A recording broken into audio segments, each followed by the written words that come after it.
नमस्कार, प्रणाम। मैं हूं गायक धनंजय शर्मा और मेरे लाइफ का जो पहला गाना था, मुझे तो कुछ पता भी नहीं था, लेकिन जो सबसे पहला मेरा गाना था, तो आदेश है भाई का कि थोड़ा सा सुना दीजिए पहला वाला। तो थोड़ा याद है, भूल भी गया हूँ, काफी टाइम हो गया, करीब मुझे लग रहा है 10 साल हो गया वो गाना गाए हुए मुझे।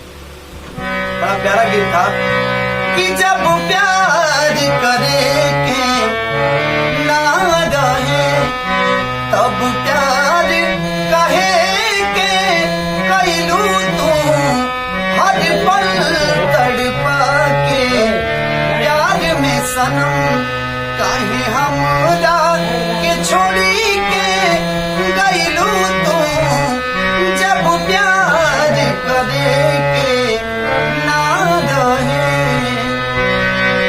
करही के रहे जब जुल्म सितम हो झूठो कैलू वादा झूठो खैलू कसम हो अरे झूठो कैलू वादा झूठो खैलू कसम जब साथ निभावे के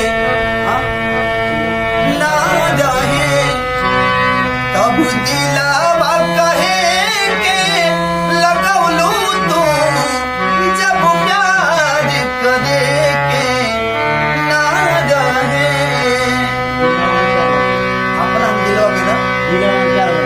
अच्छा, कि दिलवा में प्यार भर लो दिल रहे खाली होठवा में होठ डल लो आ गईल लाली होठवा में होठ डल लो आ गईल लाली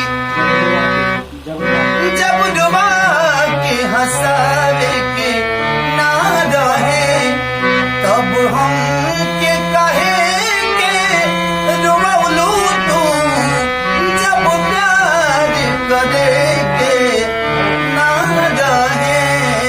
तो ये मेरा काफी पुराना गीत है। आप लोग क्या नाम से चैनल हुआ?